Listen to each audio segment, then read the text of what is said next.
Muchas gracias. Bueno, pues muchas gracias a todas y a todos por acompañarnos esta tarde, noche ya, en esta conversación, este homenaje a José Donoso en su centenario. Gracias a la Feria Internacional del Libro de Guadalajara por recibirnos en este espacio para tener esta conversación. La intención es que tengamos una conversación cálida, fresca, entre amigas y amigos para celebrar la obra y la figura de José Donoso, prescindiendo de todo tipo de acartonamientos y demás. Entonces, pues bueno, queremos sobre todo celebrar, como decía, la figura de este escritor tan importante, no solamente de las letras chilenas, no solo de las letras hispanoamericanas, sino una figura central de la literatura escrita en nuestro idioma. El escritor más literario del boom, como lo llamó Carlos Fuentes, el escritor hispanoamericano más español, como lo llamó también Luis Buñuel en algún momento, y la conciencia crítica del boom, como incluso recientemente dijo de él Christopher Domínguez Michael. Entonces creo que estos tres apelativos ya nos van dando una idea de el tamaño del escritor ante el cual nos encontramos, una figura también muy compleja en muchos sentidos, sobre todo la reciente publicación de sus diarios nos van dando cuenta de este personaje tan hondo, tan complejo, esta prácticamente segunda obra que son sus diarios. Y bueno, vamos a platicar de todo ello con Cecilia García Huidobro, con Consuelo Sáizar. Ustedes las conocen muy bien, sin embargo no puedo dejar de decir algunas palabras sobre sus respectivas trayectorias, así que bueno, comienzo con esto. Cecilia García Huidobro es periodista y doctora en literatura, dirigió la revista universitaria y fue editora de la revista de libros en El Mercurio. Fue decana de la Facultad de Comunicación y Letras en la Universidad Diego Portales y creó la cátedra abierta en homenaje a Roberto Bolaño. Ha recopilado el trabajo periodístico de José Donoso en 2 libros, Artículos de incierta necesidad y El escribidor intruso. En 2016 publicó los diarios tempranos de José Donoso y en 2023 publicó los diarios centrales y está por aparecer un tercer volumen con los diarios que corresponden al… ¿Tanto como por aparecer? Bueno, está trabajando en… Estoy trabajando. En 2020 editó el texto inédito de José Donoso, Jane Austen y la elegancia de la mente, y tanto en 2013 como en 2018 obtuvo la beca de investigación otorgada por la Biblioteca Firestone de la Universidad de Princeton, precisamente donde están resguardados una parte importante de los diarios de José Donoso, en el programa de estudios latinoamericanos precisamente de esta universidad. Así que bueno, nos honra muchísimo que esté Cecilia con nosotros para platicar de la obra de José Donoso. Y bueno, Consuelo Sáizar no necesita ningún tipo de presentación en este contexto, pero tampoco puedo dejar de mencionar, ella es editora, socióloga de la cultura y consultora de empresas académicas y de contenido. Fue directora general del Fondo de Cultura Económica, presidenta del Consejo Nacional para la Cultura y las Artes y del Centro Regional para el Fomento del Libro en América Latina. También fue directora general de la Feria Internacional del Libro de Monterrey y entre muchos otros reconocimientos ha sido reconocida con el Premio al Arte Editorial por la Cámara Nacional de la Industria Editorial Mexicana, esto en el año 2000, y el Gobierno del Reino de España le otorgó la condecoración de la Orden del Mérito Civil en el grado de Gran Cruz de Oficial en 2003. Actualmente trabaja en un libro sobre la perspectiva editorial del boom latinoamericano, el cual fue el tema de su tesis doctoral, por lo cual seguramente tendrá muchas cosas muy lúcidas, como siempre lo hace, que decir, no solo con respecto a la obra de José Donoso, sino también de sus compañeros del boom y en particular de Carlos Fuentes. Bueno, ya para no hacer más larga esta introducción, les cedo la palabra a nuestras presentadoras para que hagan un comentario general sobre José Donoso, sobre su obra, con lo que quieran comenzar a hablar, y ya empezamos a hacer algunas preguntas para abrir esta conversación. Bueno, gracias a todos por estar aquí. La idea precisamente, como señala Romeo, es hacer una conversación. Estamos conmemorando el centenario de José Donoso. Él nació en octubre de 1924 y se ha celebrado en muy diversos lugares, en Chile por supuesto, en España, en Perú, incluso en Rusia, pero me parece que no hay un lugar más apropiado para hacer una conmemoración como México. De modo que creo que cerrar prácticamente el año de su centenario con esta actividad creo que es muy pertinente. Y digo que es un lugar relevante en la vida de Donoso, en primer lugar porque él vivió un tiempo en Ciudad de México, vivió en una pequeña casa dentro de la casa de Carlos Fuentes, así que de esa manera tuvo contacto con toda la movida cultural de la época, que fue muy intensa por lo demás, según él mismo cuenta. Él escribió en México una novela que es muy relevante, que es El lugar sin límites, y que se publicó, además, fue su primera publicación fuera de Chile, la publicó en México. Y bueno, y además se cruza con que España es el país invitado de esta feria, y también podemos decir que España es un país muy relevante en la vida de Donoso. También ahí él vivió muchos años, buena parte de sus novelas más relevantes. Desde luego pudo terminar El obsceno pájaro de la noche, que fue una novela que le tomó 10 años escribir en España, y luego ahí escribió y publicó otras tantas. De manera que yo quiero empezar por celebrar este momento y sobre todo este lugar. También creo que no se ha hecho mucho énfasis en la importancia de ciertos escritores mexicanos en José Donoso, como por ejemplo y especialmente Juan Rulfo, cosa que él mismo en sus diarios tempranos, la primera época de los diarios que se publicaron como Donoso in Progress, lo subraya, ¿no? Y realmente ahí hay una cierta genealogía, diría yo, que lo liga, que me parece que es algo que se nos ha pasado, ¿no? A la crítica, y no se ha leído. Y celebrar el centenario de Donoso es algo que resulta muy sorprendente, diría yo, porque estamos frente a un escritor que después de su muerte ha publicado algo así como 10 de la industria editorial, que a veces tiende se le cuestiona a veces que fabrica libros, o sea, que los autores, sino que realmente es un escritor que no solo dejó 2 novelas inéditas, que son de lo que ha publicado, sino que un archivo.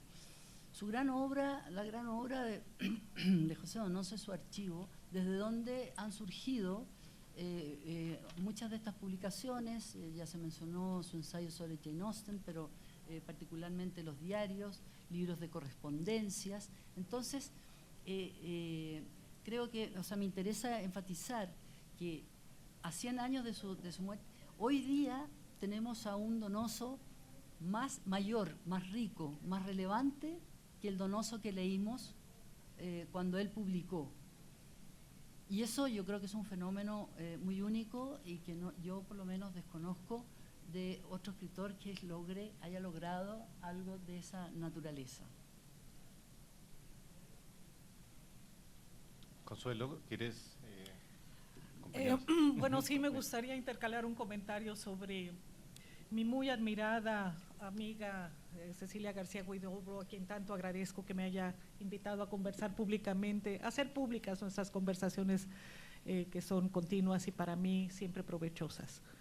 Lo primero que quisiera decir es que en esta celebración de Donoso es posible que se realice con la cumbre, digamos, de su obra, gracias en mucho a Cecilia García Huidobro. ¡Qué fortuna!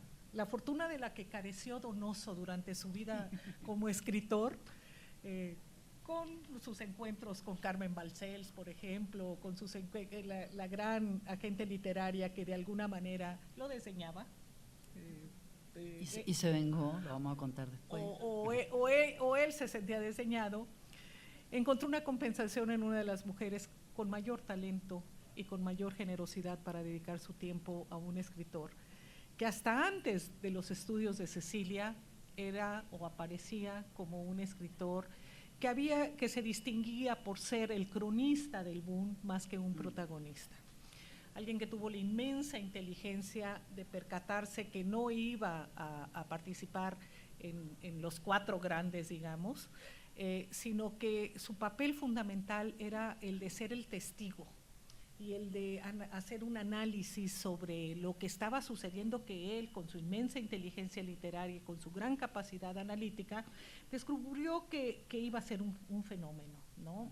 Hay quien dice, incluso lo dice aquí, que el nombre del boom aparece cuando le llama Fuentes a Donoso para decirle que le van a traducir o a publicar un libro, tú lo sabes, y que entonces se cae y que sonó boom, y entonces así se atribuye. No es cierto, pero eso habla de alguna manera de su papel, pues papel accidental o papel no protagónico, pero que tuvo en el boom. Eso por un lado, y perdóname, nada más termino con otra cosa que si tú no le hubieras dedicado ese tiempo, si no, tú no hubieras pasado esos meses, que por cierto nos encontramos en Princeton, yo haciendo mi tesis doctoral, haciendo la investigación para mi tesis doctoral, y Cecilia investigando por Donoso, hoy te lo puedo confesar. ¿Por qué le va a encontrar a Donoso? O sea, pero, sin embargo, he de decir que Donoso, no sé si lo sepan ustedes, es quien origina ese archivo que ahora es absolutamente invaluable en Princeton. Él va a estudiar allí, creo que tiene problemas para pagar la colegiatura, y entonces alguien que le tenía una enorme simpatía le dice, bueno, pues usted no tiene algunos papeles, no tiene alguna correspondencia. Gracias a eso se ha preservado de una manera absolutamente ejemplar esa documentación. Entonces, por favor, en tus comentarios siempre trata de incluir tu papel. ¿Qué es lo que te lleva? ¿Qué es lo que te lleva a tratar de esa manera a Donoso, a darle esta dimensión renovada, que lo descubran nuevas generaciones de lectores, a que de alguna manera se compense ese olvido? Y ahorita te voy a preguntar, bueno, anoto la pregunta de una vez. No está en el boom, porque yo lo atribuyo, me gustaría escuchar tu versión, no está, digamos, en el canon que formula Luis Hars del boom, porque no lo incluye. O sea, pero después de leer esta correspondencia pienso, ¿y por qué Fuentes no le habló a Hars de Donoso, pero sí le habla de García Márquez, que todavía no publicaba 100 años de soledad? O sea, bueno, es lo que yo estudio, yo tengo una aproximación de editora, y yo lo que estudio es cómo un autor se vincula con sus editores. Y aquí es muy curioso porque Hars, que viaja en 63, 64 a México a buscar autores, hace una lista, y Donoso ya era un escritor muy importante, pero me sorprende que Fuentes no le hable. O sea, Cortázar le habla a Hars de Fuentes, Fuentes le habla a Hars de García Márquez. Algún día habría que hacer toda la genealogía de cómo se acerca. Yo creo que le habla de García Márquez porque estaban caminando saliendo de la casa y le dice, oye, voy a encontrarme con uno de mis compadres que es un gran escritor y que está escribiendo una gran novela, deberías de entrevistarlo. Se llama Gabriel García Márquez. Pero probablemente, y ese parece ser el destino en vida de Donoso, nunca estuvo en el lugar correcto en el momento indicado. Bueno, eso podría haber sido su epitafio. No estuvo en el lugar correcto. En el momento indicado. Sin embargo, él escogió como epitafio escritor. Cuando él está muy enfermo, su hija le pregunta qué quiere que diga su lápida. Y él dijo, escritor. Nada más, preguntó la hija un poco sorprendida. Nada más, escritor. Entonces, yo creo que eso, que es una anécdota, es también algo bastante esencial y caracterizador de la figura de Donoso, de cómo él en realidad tempranamente tiene esta vocación escritural, quiere ser escritor y diseña una vida, o no la diseña en realidad, la vive absolutamente en función de la escritura, sin prácticamente hacer una separación, sin un espacio entre medios, sin que hubiera un aire entre su vida y la escritura, entre la ficción y la realidad, ¿no? Entonces, él efectivamente, hay todo un debate sobre si es el boom o no, lo hemos debatido nosotros con Consuelo. Él efectivamente no tiene… Perdón que te interrumpa. Quiero ponerme de pie para recibir a Silvia Fuentes. Wow.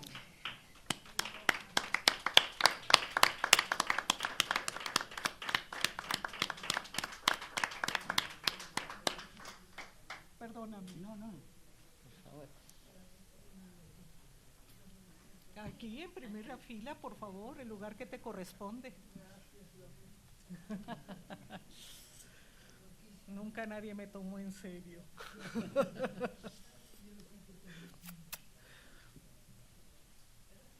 Gracias por estar aquí, Silvia. Muchas gracias. Muchas gracias. También seguramente se sumará. Sí. Bueno, ya se me olvidó hasta lo que estaba diciendo. La no separación entre vida Sí. y obra.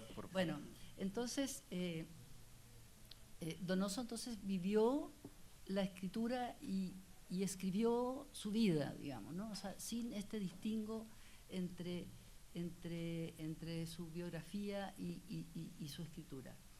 Y en esta posición él siempre estaba un poco al margen. O sea, esta característica lo convirtió a él en una persona más o menos relativamente desinstalada.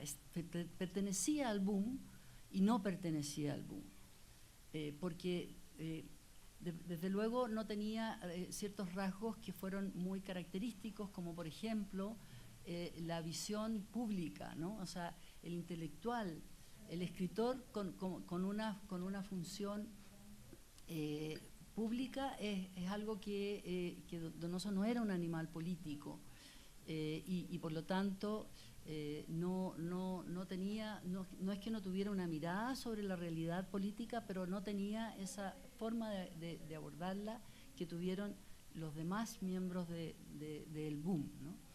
Él también no era un hombre de mundo, no tenía ciertos manejos escénicos, era más bien un tipo bastante paranoico, siempre estaba lleno de terrores, de temores, y que precisamente contó en ese sentido con el apoyo clave de Carlos Fuentes, que le permitió comenzar su carrera internacional con la traducción de Coronación, y que lo apoyaba en esta suerte no de debilidad, sino que de forma de vida. Yo creo que él necesitaba estar a una cierta distancia, que le permitía ser un gran testigo, como tú has dicho, por una parte, pero para poder ser creador, hacer su escritura, no podía estar también bajo los reflectores, digamos, ¿no? Le pasaba eso. Y eso lo hizo siempre como un marginal, en alguna medida, respecto del boom, ¿no? Él, además, siguiendo con esta idea de que mezclaba las cosas, él escribe un gran ensayo, yo sostengo que es más bien una autobiografía, el año 72, muy tempranamente, y se llama Historia personal del boom, en donde ya con el título también da la clave de lectura, ¿no? No es la historia del boom, es la historia personal del boom, ¿no? Donde él, por lo tanto, está, por eso me parece a mí que tiene un rasgo claramente autobiográfico. Pero luego, prácticamente 10 años después, publica El jardín del lado, que es la historia del boom en ficción, en novela, ¿no? Y ahí es donde se venga ¿cómo se llama? Carmen Balcells. De Carmen Balcells, ¿no? De Nuria Monclús, ¿no? Lo convierte en un personaje y en fin, tiene mucha ironía, y yo diría autoironía, se burla también mucho de sí mismo, y precisamente de esta posición, de esta ubicación que él tuvo dentro del boom, que estuvo y no estuvo, ¿no? Eso incluso él lo ficcionalizó en la novela, y en historia personal del boom, que pareció que era un escrito así como hecho un poco como una cierta humorada, ha resultado ser un clásico, y no se puede abordar el boom sin considerar ese libro, ¿no? Realmente es un libro fundamental en relación al boom. Bueno, aquí me gustaría señalar dos cosas. La primera, qué difícil debió de haber sido para Donoso ser contemporáneo de esos personajes totales. Pero hago un paréntesis. Cuando nos encontrábamos en Princeton revisando los archivos, yo hablé largo con Cecilia para explicarle por qué no iba a incluir a Donoso entre mis 4 escritores investigados. Y le expliqué que porque no encontraba los elementos que sí categóricamente había encontrado en Cortázar, en Vargas Llosa, en Fuentes y en García Márquez. Uno, Cortázar, no es el tema de ahorita, pero rápidamente lo digo. Cortázar nunca quiso trabajar con Carmen Balcells, siempre se negó, nunca quiso trabajar, se negaba, decía que Fuentes ya había tenido, bueno, voy con Vargas Llosa, hizo toda su carrera de la mano de Balcells, y García Márquez empieza a trabajar con ella primero sus traducciones, y luego el español lo empieza a trabajar después de publicar 100 años de soledad. Y Fuentes era un escritor consagrado, había tenido un gran agente literario, Brandt, y él decide que se va a sumar con ellos porque Fuentes tenía 2 características, y perdóname Silvia, luego lo platicaremos. La primera, Fuentes era un escritor total,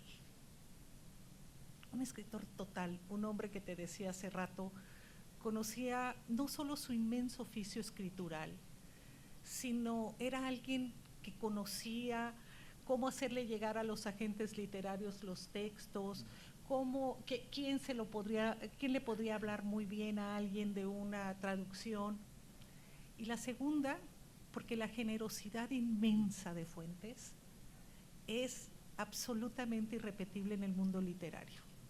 No conozco un escritor que haya sido más que escritor, y mira el escritor que fue, un gran lector, un lector curioso y generoso. O sea, yo leía esto, y ahorita que veníamos para acá nos encontramos con José Luis Martínez de Milenio, le decía que venía a presentar esto, y decía, ¿qué cosa la de Fuentes? O sea, si alguien te escribe, ¿cómo van mis libros? ¿Ya le hablaste a fulano? Por favor, aconséjame y dime cómo voy a firmar el contrato. Dime qué le puedo pedir. Pues cualquiera diría, oye, yo no estoy a tu servicio. Fuentes hacía eso. Le respondía con una paciencia y una elegancia. Ya hay una anécdota. Los Donoso vivieron en casa de Fuentes en algún momento. Y Donoso escribe un texto muy crítico sobre Fuentes viviendo en su casa. Sobre un libro de cuentos, ¿verdad? Sí, no le gustó nada. Y se lo manda a Fernando Benítez al suplemento de la cultura en México de siempre, o México en la cultura. Mi esposa sabe más que yo siempre. Entonces, Benítez, que era un hombre que realmente apreciaba mucho a Fuentes, le llama y le dice: no puedo publicar esto porque soy tu amigo, córrelo de tu casa en este instante. Y Fuentes le dice: porque eres mi amigo lo vas a publicar, porque la crítica puede ser muy incisiva, pero es una crítica y yo la voy a leer así y me hará mejor escritor. Ese era Fuentes. ¿Quién de aquí conoció a Fuentes personalmente? Bueno, déjenme decirles algo. Otra de las razones por las que yo escojo a estos 4 escritores es porque los conocí personalmente. Creo que soy la última de mi generación que los conoció a los 4. A Cortázar muy brevemente, un día saliendo del Palacio de Minería. Pero efectivamente Donoso tenía esta intuición, digamos, que estas 4 figuras que marcaron el siglo XX y que siguen, le decía ahorita a Cecilia, siguen marcando la figura del escritor en todo término, son una generación tan potente, tan original, que cambian el concepto de escritores en América Latina. Porque no era Borges, o sea, Borges vivía en otro mundo. Estos fueron 4 escritores comprometidos con su tiempo, con su pasado y con el futuro, que hicieron ensayo, que se comprometieron políticamente, que pensaron, que se pronunciaron. Los 4 notabilísimos, ninguno tan generoso como Fuentes. Y yo se lo dije: tú vas a hablar de Donoso, pero yo voy a hablar de Fuentes. Y nada más que decir, y mira que mi primer encuentro con Fuentes fue durísimo, me escribí un artículo durísimo cuando yo llegué a dirigir el fondo. Y después, el último día que lo vi, la última vez que nos despedimos, me dijo: Consuelo, qué gran ministra de Cultura tiene México. Usted se ha convertido, ese era Fuentes, aquel que podía admitir una crítica de un hombre que vivía en su casa y que era capaz de hablar con alguien que mal le habían informado, le habían dicho que yo era una retardataria, conservadora, mocha, religiosa, pero que sabía reconocer. Sí creo que Fuentes, así como te dije que el Donoso muerto ha adquirido una nueva dimensión con tu estudio, creo que la carrera literaria del Donoso vivo tuvo un éxito fundamentalmente por el papel de Fuentes. ¿Estarías de acuerdo? Sí, matizando. Creo que el primero en reconocer eso es Donoso precisamente en Historia Personal del Boom, ¿no? Cuando él relata cómo se gesta el boom, subraya el rol de Carlos Fuentes como el gran articulador que fue, y que eso significó que fue muy generoso con Donoso, pero también con los demás.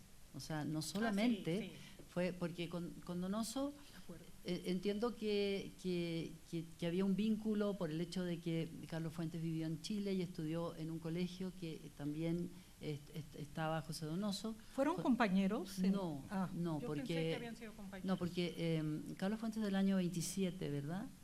28 y Donoso es del 24, entonces había una cierta distancia, pero lo que significó, sin embargo, que lo que suele ocurrir con los estudiantes es que uno recuerda a los estudiantes mayores, entonces, y no a los que vienen después de uno, ¿no? Y cuando entonces se encuentran, eso cuenta Donoso, que Donoso, como ya dije, ficcionaliza todo, así que él cuando cuenta tampoco tenemos que dar por sentado que fue así, pero basta con que lo recuerde así para reiterar que y darlo como por hecho, ¿no? Donoso cuenta que ellos se conocen en el año 62, cuando Carlos Fuentes viaja a Chile a unos encuentros que se realizaron, que organizó la Universidad de Concepción, que fueron muy relevantes. Y entonces Donoso había leído ya a Carlos Fuentes y así lo cuenta él en Historia Personal, y le había volado la cabeza, porque él estaba muy angustiado, no le costaba mucho angustiarse, pero estaba especialmente angustiado en Chile porque él veía que lo que se escribía en Chile era algo que era totalmente ajeno a su vocación, a lo que él pretendía hacer. Y de repente lee a Carlos Fuentes y se da cuenta que ahí hay, eso es, o sea, empieza a encontrar una sintonía, empieza a encontrar pares, en fin, es un momento muy relevante esa lectura, así lo dice él. Entonces, cuando sabe que Carlos Fuentes va a ir a Chile, y él también, Donoso también participó en estos encuentros en la Universidad de Concepción, está muy entusiasmado y va con el libro incluso y se presenta, ¿no? Y así lo cuenta Donoso. Carlos Fuentes dice, pero por favor, si estuvimos en el mismo colegio, porque él le dice, maestro, no sé, encantadísimo de conocerlo, he leído tu libro. Dice, pero por favor, si yo te conozco desde el colegio, ¿no? Entonces, efectivamente ellos tuvieron yo creo, una sintonía que fue incluso más allá de la literatura. Y a partir de ese momento, Fuentes es tutelar en el desarrollo de Donoso. Y ese viaje en el cual Donoso viene a México, que era su obsesión, salir de Chile, porque sentía que ahí se ahogaba, se asfixiaba. Y él, hasta muy mayor, cuando alguien le golpeaba la puerta, un escritor joven, un muchacho que estaba empezando a escribir y que no había publicado, inédito, le golpeaba la puerta a José Donoso y le decía, vengo a saludarlo y a pedirle consejo, ándate de Chile. ¿Quieres ser escritor? Ándate de Chile. Ese era su consejo. Hay muchos escritores hoy día ya de mediana edad que cuentan que tuvieron esa experiencia. Entonces, quien lo ayuda a salir de Chile es Carlos Fuentes, que lo suma, lo incluye, se preocupa de que a un congreso literario y luego él ya se queda. Vive este episodio de colaboración en la revista Siempre, que es un capítulo que es muy sabroso, pero que no se los voy a contar ahora porque nos ocuparíamos de eso. Pero solo decir que hacer tantas críticas, no todos tuvieron la reacción de Carlos Fuentes, quiero decir, o sea, tal vez igual haya que decirlo, ¿no? Porque Donoso me parece a mí que fue un muy buen crítico literario, algo que tampoco se dice, y que tenía el modelo anglosajón, era un gran lector de literatura anglosajona, entonces tenía ese modelo. Y por supuesto en Latinoamérica hemos tenido en general y hemos practicado mucho el modelo del compadrazgo, ¿no? Entonces, si es mi amigo, mejor no digo lo que habría que decir. El hecho es que él decía, ¿no? Incluyendo incluso un comentario crítico de El cantar de ciegos del libro de cuentos de Carlos Fuentes, como ha mencionado Consuelo. Entonces, esta etapa de crítico literario, que además era un oficio que le consiguió Carlos Fuentes, culminó el día que, haciendo una crítica muy dura a un escritor mexicano, la crítica se publicó con una frase abajo, en negrita, aparte, que decía, muy bueno para criticar, pero es un pobre bestia. Donoso, que todo lo somatizaba, porque él escribía con el cuerpo, así como no distinguía entre la realidad y la biografía, el cuerpo y la escritura estaban también completamente unidos, fue a parar al hospital con una úlcera, que lo tuvo una semana en el hospital. Porque en realidad no había una cultura de aceptación de la crítica como ha distinguido Consuelo, que diferenciaba tanto, o sea, que hacía más, subraya más como la grandeza de Fuentes. Bueno, ahora, perdón. No, adelante, no. Quise hacer una pregunta, pero adelante. Por favor, bueno, yo quisiera entrar de lleno al libro. Así como dije que qué fortuna de Donoso de que Cecilia García Huidobro se hubiera interesado por su obra. Quisiera subrayar algo que también comentábamos antes de entrar a esta conversación, que estamos frente a un género que paulatinamente está declinando, que se está desvaneciendo, que es el género epistolar. Hay allí, digo, ahora pensamos en estos monstruos literarios inmortales que los vemos desde su consagración, pero hay allí unos, Fuentes fue tan joven, tan famoso, pero hay allí una gran conciencia de su importancia, ¿estarías de acuerdo? O sea, hay una cosa de que se saben plenamente escritores, y cuando digo esto, estoy hablando que, repito, que en América Latina empezaba de una manera incipiente a formarse el escritor profesional, el que vivía de escribir, el que se dedicaba todo su tiempo a labores literarias o de pensamiento. No existía antes de ellos, o sea, ellos fijan un canon, fijan un molde que todavía muchos aspiran a repetir. Y que en ya hablando directamente del libro, la verdad es que la introducción es un absoluto prodigio. Es uno de los ensayos, yo creo, y lo digo como editora, que valdría la pena que también los animaran a que publicaran un pequeño extracto, como un librito.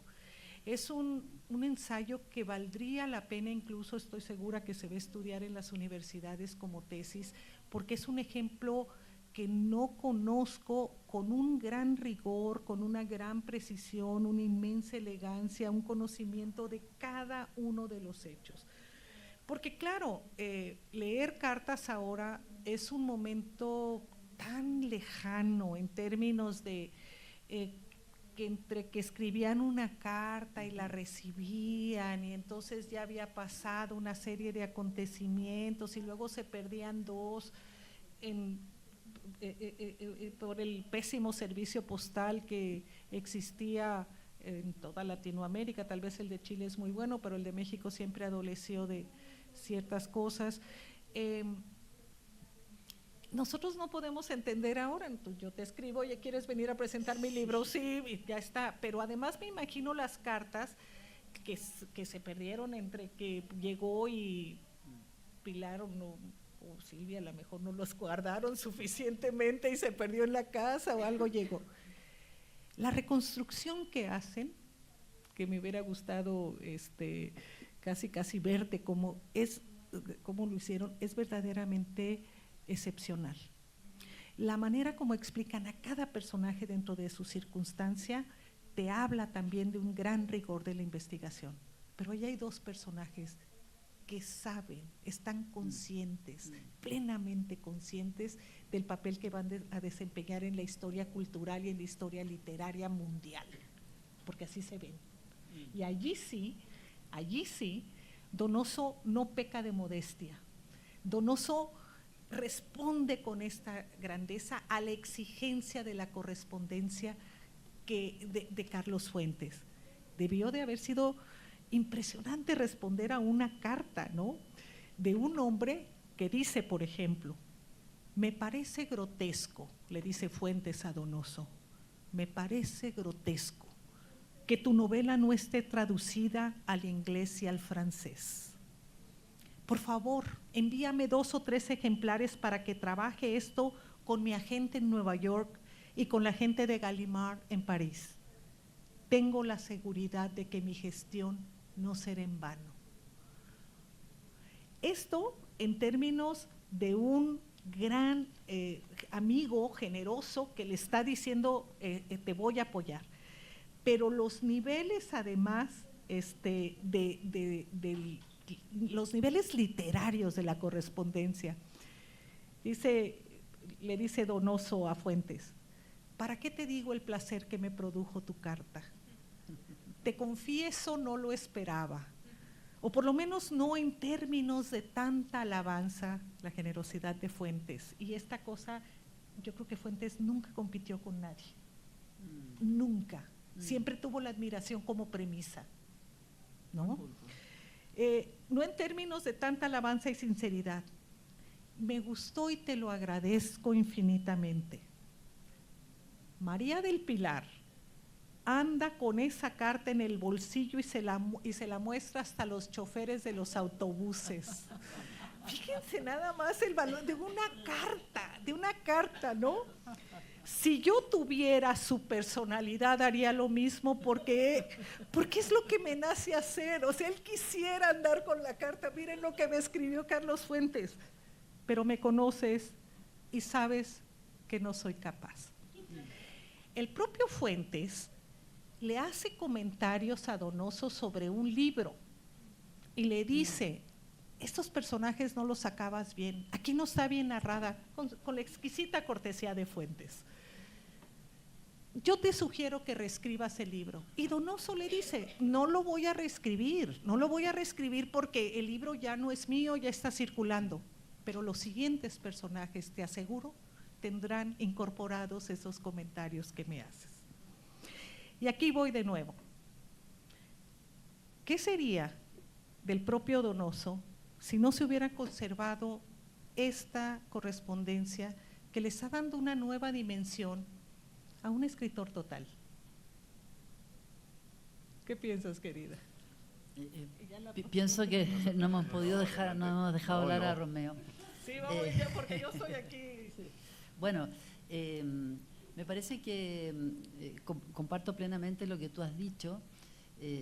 Tanto Donoso como Fuentes son hombres que tuvieron una vocación de archivo. Muy tempranamente ellos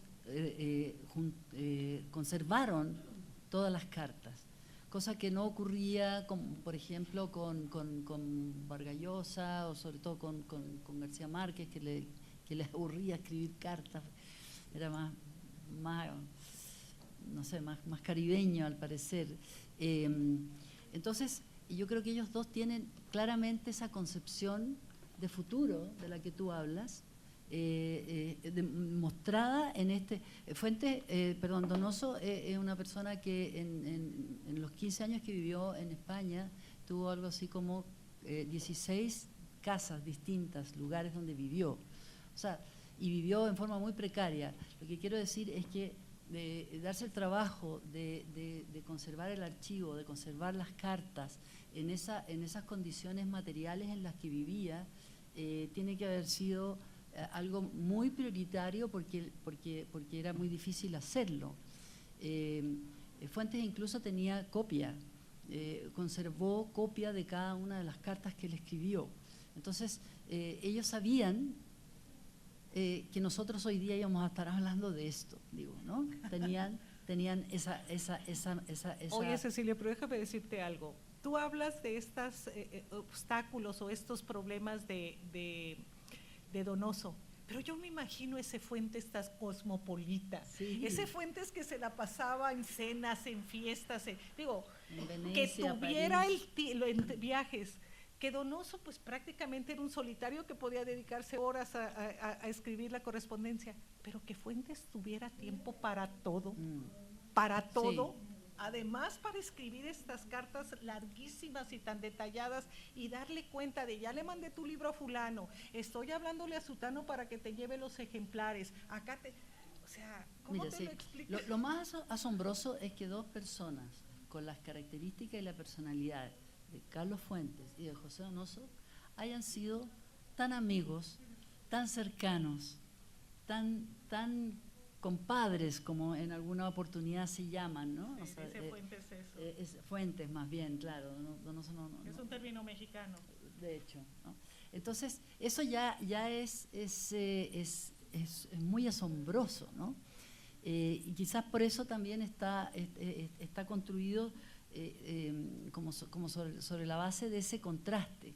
Digo esto porque efectivamente a mí me sorprende las cartas de Carlos Fuentes, que son fascinantes, muy fluidas y tal, porque está metido en 25 proyectos, está de una ciudad a otra, siempre está en una hiperacción. En cambio, no me sorprende las cartas de José Donoso que él cultivó en su diario. Él expresa como una especie de ¿cómo se dice? adicción al género epistolar. A ratos en su diario escribe, hoy día voy a escribir cartas, y hace una lista de las personas que le tienen que escribir cartas, 40 nombres. Me dice, pero a mí me pagan $1000 por escribir 40 cartas y no tengo a quién mandarle 40 cartas, ¿no? Es decir, una cosa...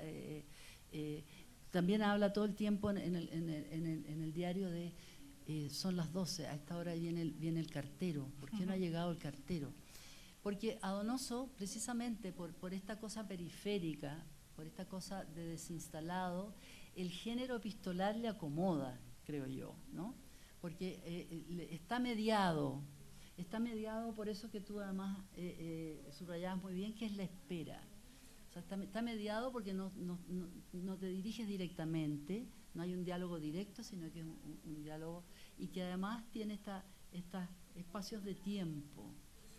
Yo creo que todo eso es como muy donosiano. En cambio, un hombre tan de acción, tan eficiente, tan sociable como Fuentes, en cambio, sorprende que escriba cartas con ese mismo trabajo, digamos, en el sentido de que las cartas, por ejemplo, de Vargas Llosa, probablemente ustedes vieron las cartas del libro Las cartas del boom, ¿no? Son las de una persona que le carga escribir cartas, ¿no? Son breves, normalmente parten excusándose, decir, oye, disculpa, no te he contestado, pero es que he tenido estos problemas. O sea, se ve que hace meses que está la carta pendiente, y luego responde y se despide, digamos, ¿no? Cosa que no ocurre en estas cartas. Estas cartas tienen una conversación, tienen una respiración, tienen algo que es muy extraordinario en dos personajes tan distintos y que sin embargo en el género epistolar me parece que hay algo muy compartido. Bueno, yo quería preguntarles algo a las dos con respecto a esto de lo que estamos hablando precisamente, que tiene que ver tanto con la pertenencia de José Donoso al boom, esta pertenencia problemática, marginal, una marginalidad que además José Donoso padecía en cierta medida, pero también aprovechaba, ¿no? Parecía que le gustaba estar en esta situación un tanto excéntrica, ¿no?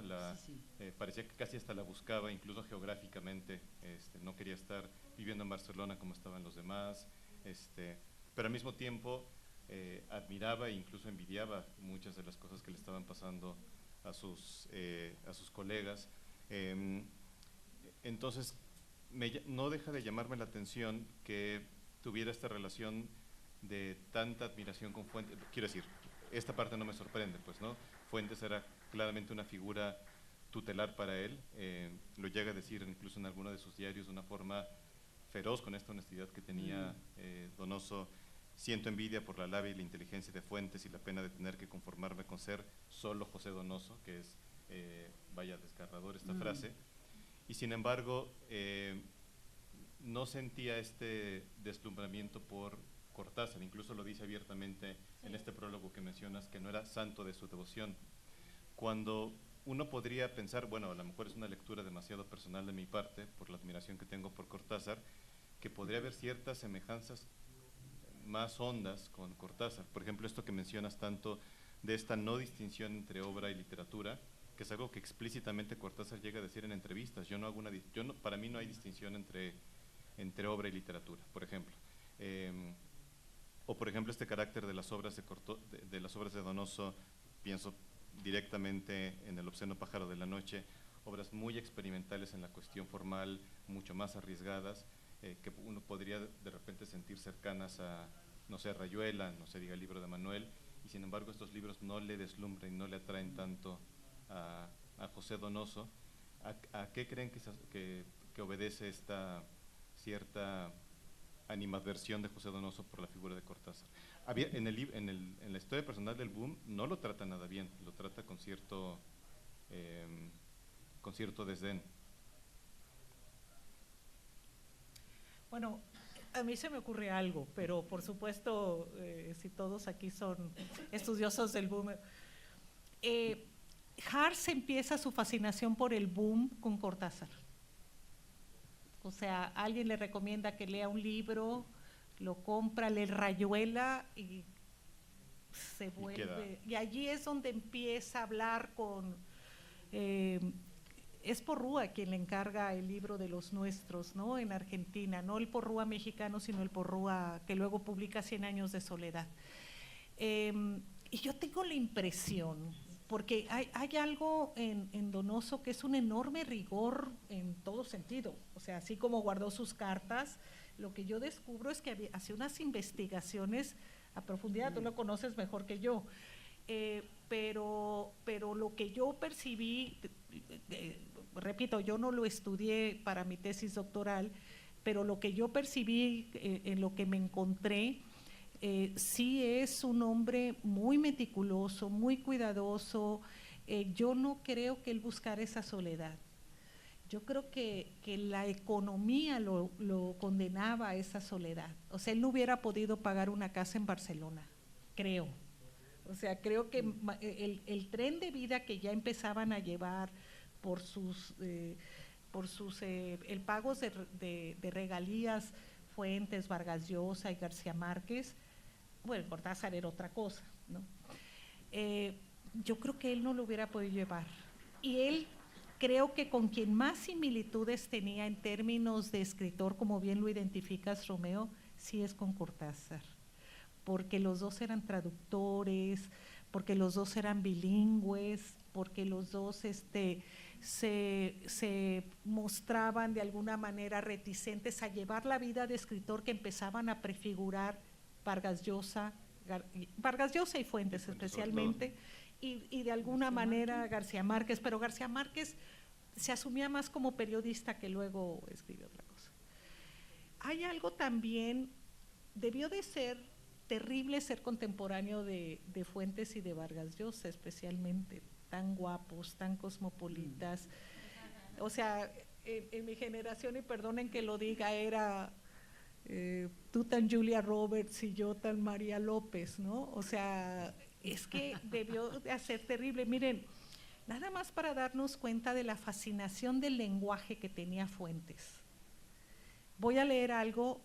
Cuando Octavio Paz le presenta Amarillo a Fuentes, Fuentes le escribe una notita al regresar al hotel y le dice: Octavio, ¿quién es Amarillo?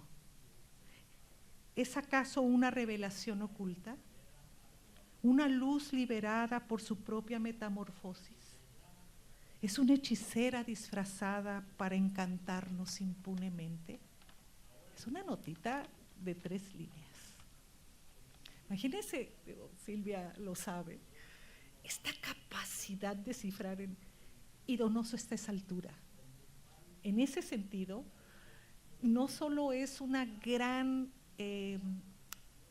atributo de Fuentes, sino para los dos, y este libro lo muestra clarísimamente, qué inmenso privilegio haberse tenido el uno al otro para tener esta correspondencia.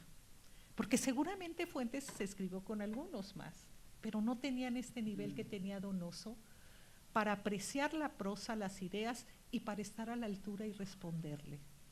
Y lo que tiene este libro de verdad de fascinante, y te felicito y lo agradezco como lectora y como digamos estudiosa desde, yo hago un abordaje de sociología de la edición, te agradezco que hayas tenido la capacidad, el deseo, la intención y este resultado de un libro absolutamente de verdad prodigioso.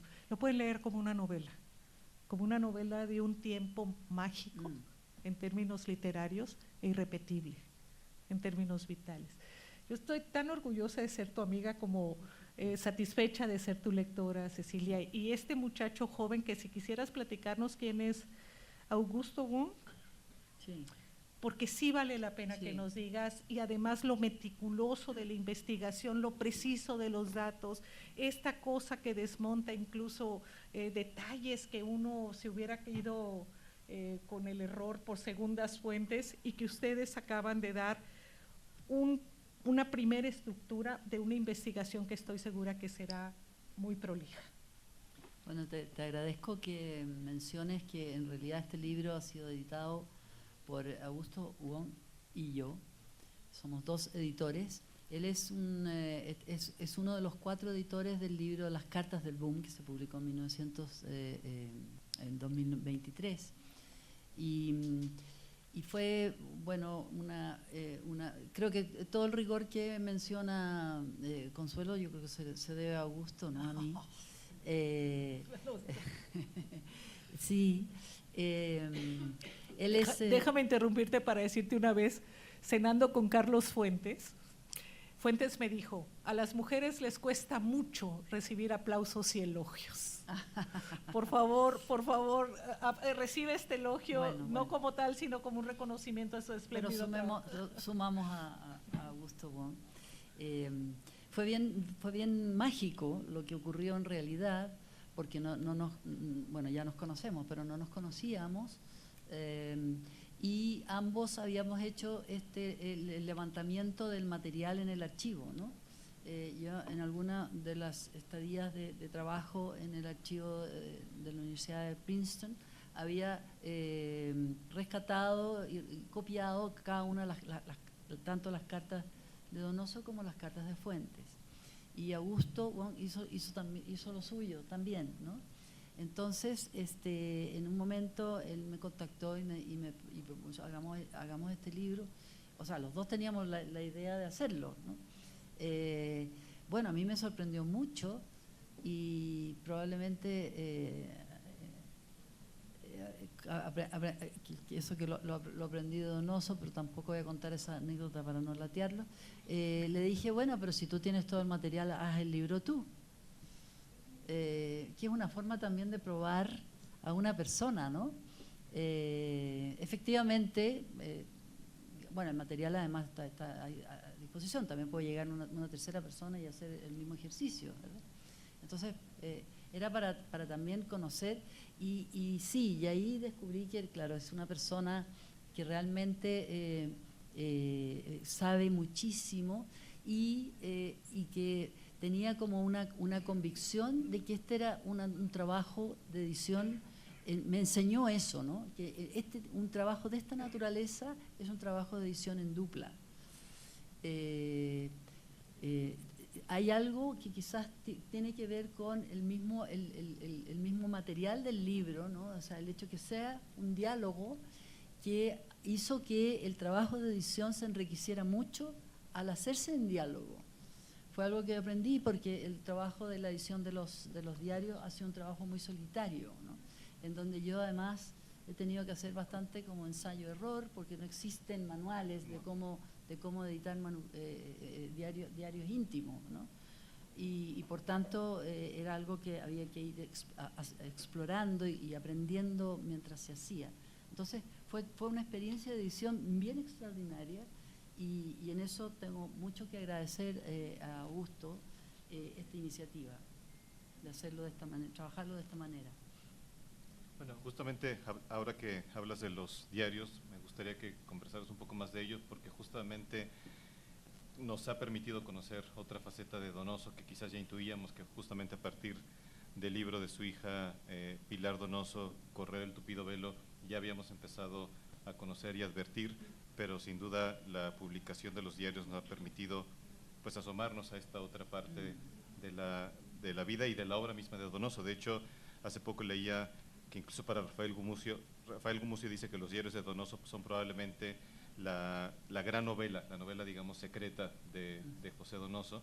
Y no sé si nos quieras contar un poco sobre estos diarios, que son además muy voluminosos. Quiero decir, son 64 cuadernos numerados, que en realidad son 80, por lo que has comentado. Son diarios que le sirvieron a José Donoso de muchas cosas. Lo has mencionado como su gimnasio literario, pero también es el registro de su vida íntima, el registro de sus relaciones, de sus obsesiones, de sus frustraciones. Entonces, bueno, si nos quieres contar un poco sobre este material. Invitarlos a leerlo. Nada de lo que yo diga puede, creo yo, superar la lectura, enfrentar estos diarios. es un fenómeno prácticamente porque es un diario que él escribe durante 45 años, en donde efectivamente, por lo tanto, tiene muchos momentos, muchos tonos. Él incluso, yo diría que él aprende a escribir diarios en el transcurso de la escritura de sus diarios. Sí, ¿no? Pero lo que sí es, se mantiene es esta capacidad o esta exigencia que él mismo se propone de ser tan, de mirarse de una manera tan descarnada, ¿no? Sin intentar construir un personaje, aunque de alguna manera uno intuye que también ese es un personaje también, ¿no? El que él figura ahí, esta forma de vida que él comparte en esta intimidad, que curiosamente en general los quienes lo conocieron se sorprenden mucho cuando leen el diario. Es decir, toda esta dureza que él tiene consigo mismo y con los demás, las cosas que dice, ¿no? Las obsesiones que tiene, los miedos, cómo vive los miedos, cómo los describe. Todo eso, para mucha de la gente que lo conoció, dice, pero qué sorprendente, si era un hombre bastante amable, yo no recuerdo que fuera, en fin, ¿no? Es decir, realmente él registró, digamos, sus piezas oscuras. Él abordó ese otro yo, esa sombra que uno tiene, ¿no? Fue capaz, se atrevió a llegar a esas puertas cerradas que todos tenemos en nuestro interior, oscuras, y que lo que hacemos es dejarlas así, y él abrió la puerta. Y esos son los diarios, ¿no? Hay algo que me gustaría comentar. Yo creo que la gente también quiere, los presentes aquí quieren hacer algunas preguntas, pero hay algo que me gustaría recordar. Cecilia y yo nos conocimos en Brown. Nos presentó Carlos Monsiváis teniendo como testigo a Carlos Fuentes. Así fue. ¿Sí? Carlos Fuentes había sido invitado como nosotras y como Monsiváis. Como figura estelar. Bueno, sí, pero por Julio Ortega, ¿no? A quien quiero recordar, y el auspiciador de tantos encuentros, un amigo queridísimo.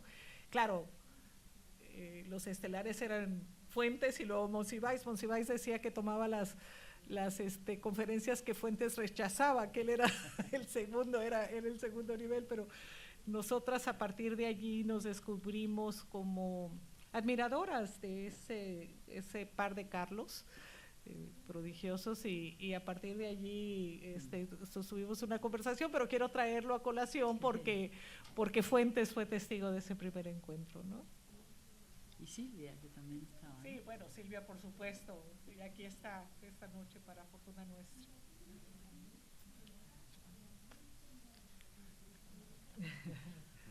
No sé si quieren hacer preguntas. No, sí, en efecto, si alguien del público quiere hacer alguna pregunta, adelante.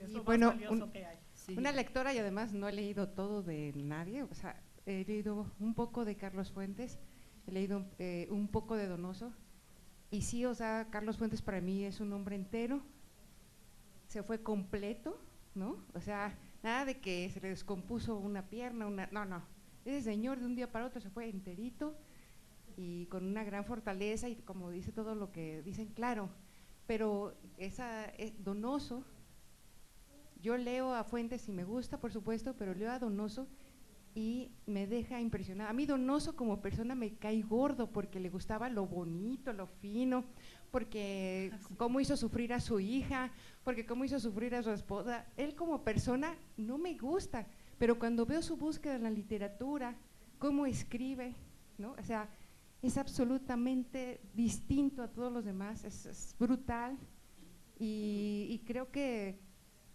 es muy rescatable eso que se atrevió a contar, el obsceno pájaro de la noche, bueno, ¿no? Y leyendo con el tupido velo que también leí, todo lo que le costó escribir esa novela y otras que he leído. Entonces, ¿por qué me cae gordo? Porque él también vivía en esa contradicción, ¿no? Ocultando su homosexualidad, ¿no? También, o sea, estaba en muchas otras luchas. Y fue una gran bendición para él conectarse con alguien como Fuentes, pero también creo que Fuentes, yo me identifico con Fuentes, creo que es brutal Donoso como escritor, y si él lo criticara, sí está bien, o sea, porque es fantástico y no he leído sus críticas, pero sí debieron de ser fenomenales, las espero seguir leyendo más de los dos, y pues sí agradezco eso que compartieron.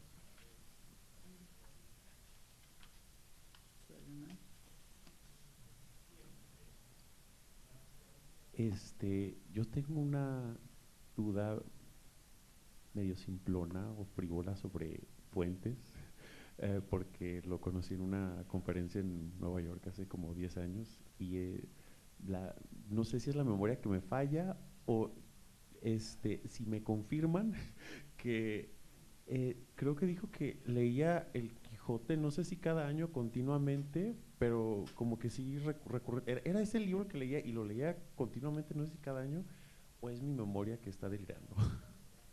¿Qué dice Silvia? Silvia es la que puede responder. Supongo que lo leyó varias veces, completo a lo largo de su escritura.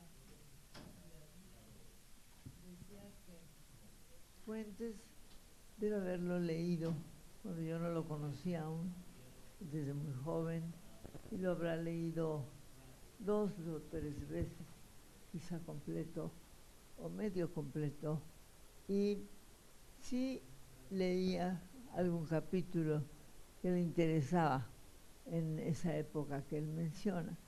No es que se sentara y durante la Semana Santa leyera completo el Quijote, pero sí escogía ciertas partes del Quijote, y lo sé porque además se lo leía a mis 2 hijos, a Carlitos y a Natasha. Le gustaba mucho leerlos para ellos. También les leía a Góngora, les leía a Gogol, ciertos capítulos, por supuesto. Y lo que usted quiere saber es si realmente cada año lo hacía como un deber, como algo que le correspondía a él, que tanto lo admiraba y que él siempre dijo que la primera novela que se escribió era El Quijote. No sé si le es suficiente o le cuento más.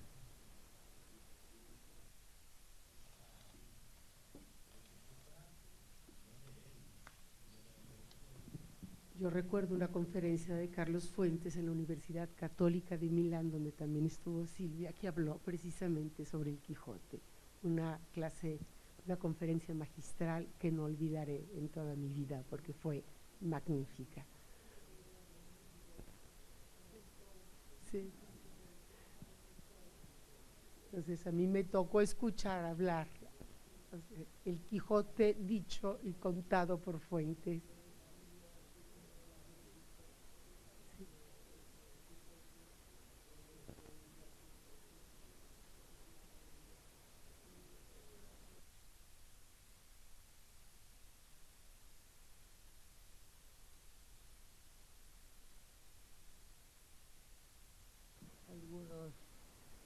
Algunas novelas que le hubieran gustado escribirlas a él, y lo decía claramente. Y siempre ha dicho, y existe en el internet una pequeña entrevista que se le hizo en la que él habla de Rulfo y de Pedro Páramo como la mejor novela que se ha escrito en México. Eso me gusta decirlo, porque en efecto era un hombre que no tenía envidia. Otros se la tenían a él, pero él ni les contestaba.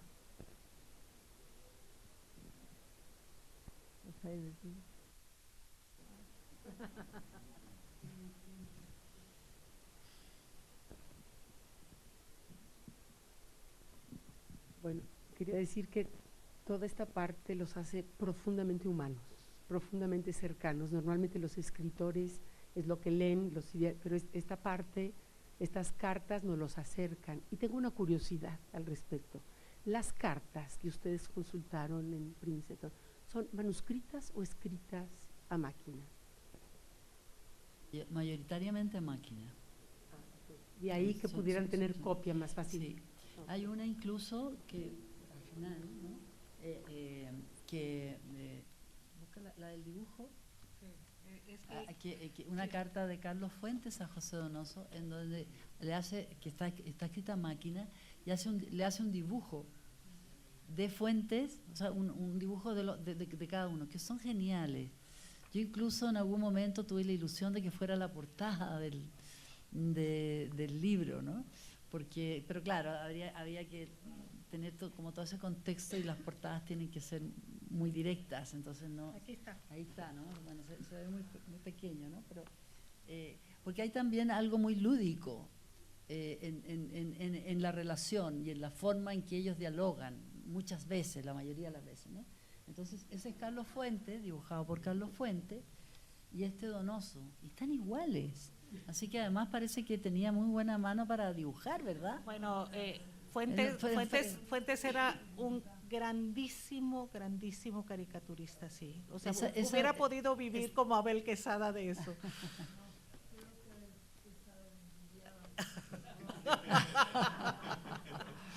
Oigan, pero sí me gustaría señalar algo del libro, que es una aportación.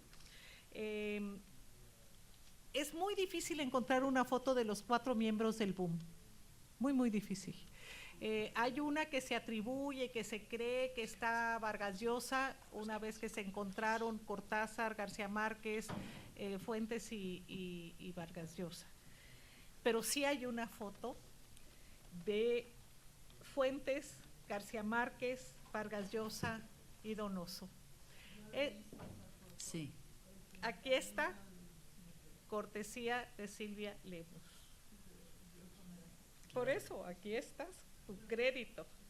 Entonces, lo interesante, nada más siguiendo su pregunta, Romeo, sobre cómo era la parte de Cortázar. Bueno, no habrá una foto de los 4 incluyendo Cortázar, pero sí hay una foto de los 3 con Donoso. Es decir, que al final de cuentas el boom sí incluyó a Donoso, cuando menos en esta imagen. Por supuesto. Y esto es maravilloso gracias a la lente y a la oportunidad periodística de Silvia Lemus.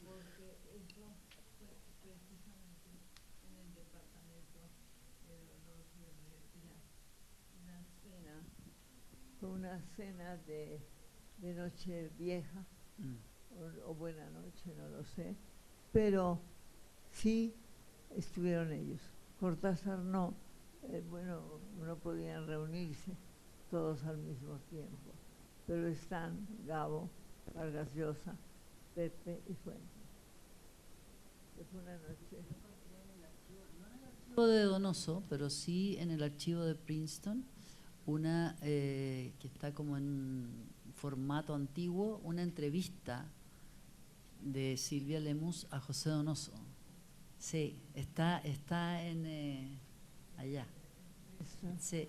Bueno, sí, porque fui con Fuentes a Chile y ahí los conocí, igualmente que a María Pilar y a Pilarcita, que luego vinieron, y cuando Fuentes fue embajador en París, vivieron unos días de diciembre en casa.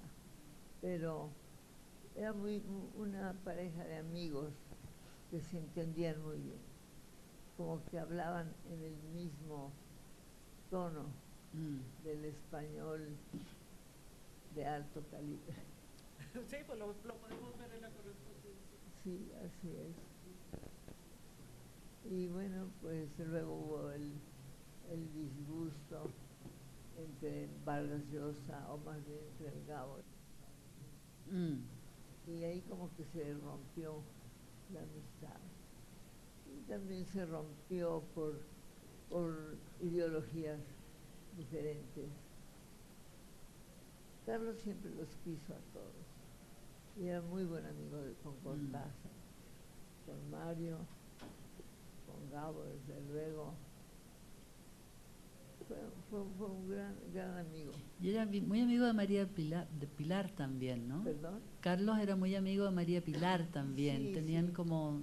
Sí, María Pilar era muy internacional desde el punto de vista aristocracia, y entre ellos hablaron mucho en ese tono.